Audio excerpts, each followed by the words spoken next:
you're just starting out in wrestling, this is the video I wish I had day one. Because if you skip these fundamentals, you'll literally spend years doing it wrong. And make sure you watch till the end, because I'm gonna give you an action plan to make the most progress possible your first few months of wrestling. Let's go.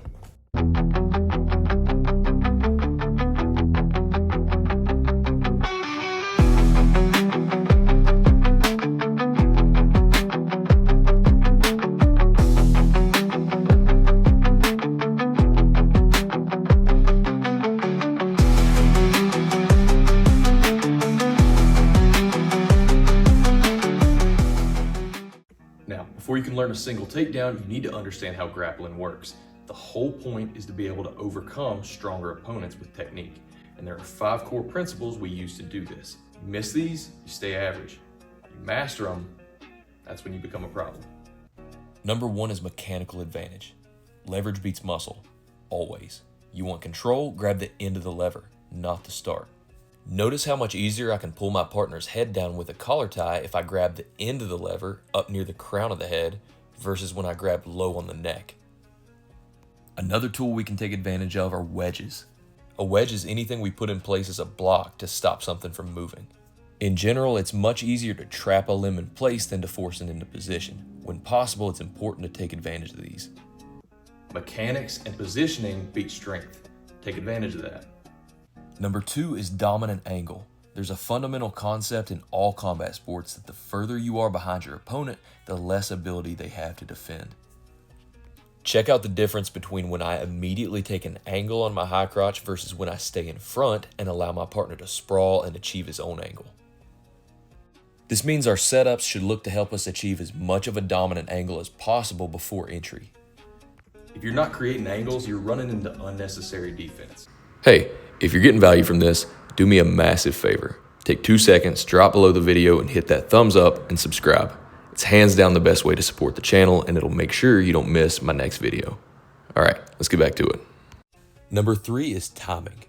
Perfect timing overcomes perfect defense. Shoot when they can't react.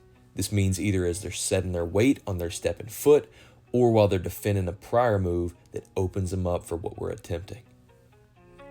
Perfect timing can be the difference between a failed technique and a takedown that wins the match. Number 4 is off balancing. In order to use strength, you have to have a strong base to generate force from.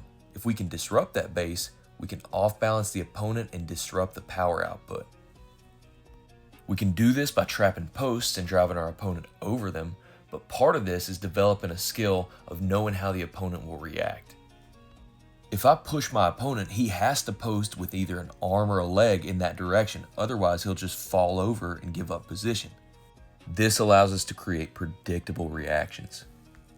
Another way we can take advantage of off balancing is through the use of momentum. A clear example of this is ducking under an opponent who's pushing in.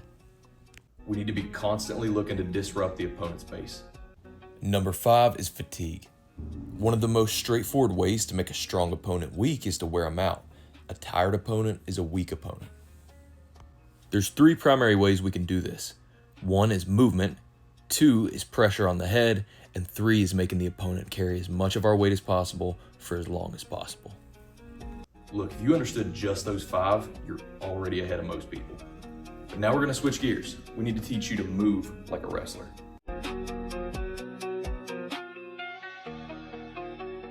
Your stance is your foundation. If you screw this up, nothing else matters.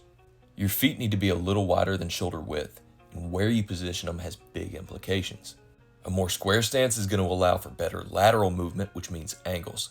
A more staggered stance is going to allow for better distance coverage, which means better penetration on shots. Bend at the knees and keep your back somewhat straight. Stay low. Your lead leg is the most vulnerable to attacks, so keep the lead hand low to counteract that. All right, so we got a basic stance, but we need to learn how to move our feet. We'll cover basic movement first. In general, when we take a step, we want to step with the foot closest to the direction we're going. As soon as we take that step, we've disrupted our stance, so we have to take an equal step with the opposite foot in the same direction. Now, let's talk about taking angles. If you come from a striking background, you're probably familiar with a pivot. In wrestling though, the shoes and mats have so much traction that pivoting really isn't an option. Instead, we preemptively angle our foot on the step and allow our body to unwind the created tension as we bring our trailing foot.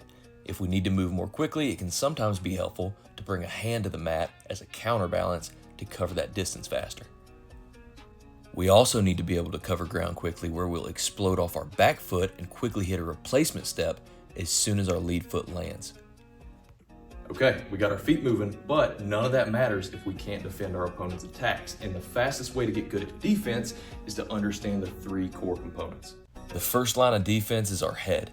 We use it to create a barrier between our opponent and us by tracking their movement and keeping our forehead aligned with their collarbone. The second line of defense is our hands. If we can keep an arm in between the opponent and our legs, we can more easily extend and create distance if the opponent does manage to make contact with the leg. One thing to keep in mind, framing is risky because the opponent can thumb post the arm and bypass the frames. Instead, keep the arms low and look to down block.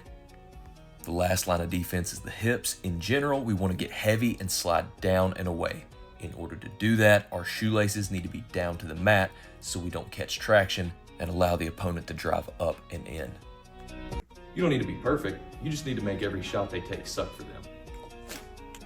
Now, you need to know how to tie up with your opponent, so we're going to cover the basic ones. Not all of them, just the unilateral ones.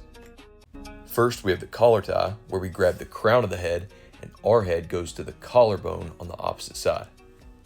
The inside tie, a thumbless grip cupping the biceps of our opponent with the fingers hooking over the back of the arm.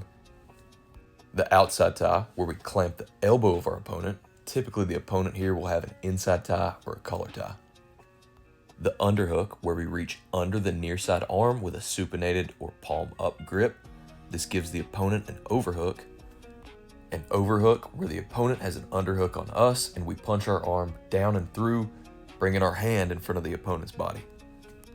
And the wrist tie. This is straightforward. We grab the wrist of the opponent, focusing on getting our thumb and middle finger around the space between the bones of the hand and the bones of the forearm.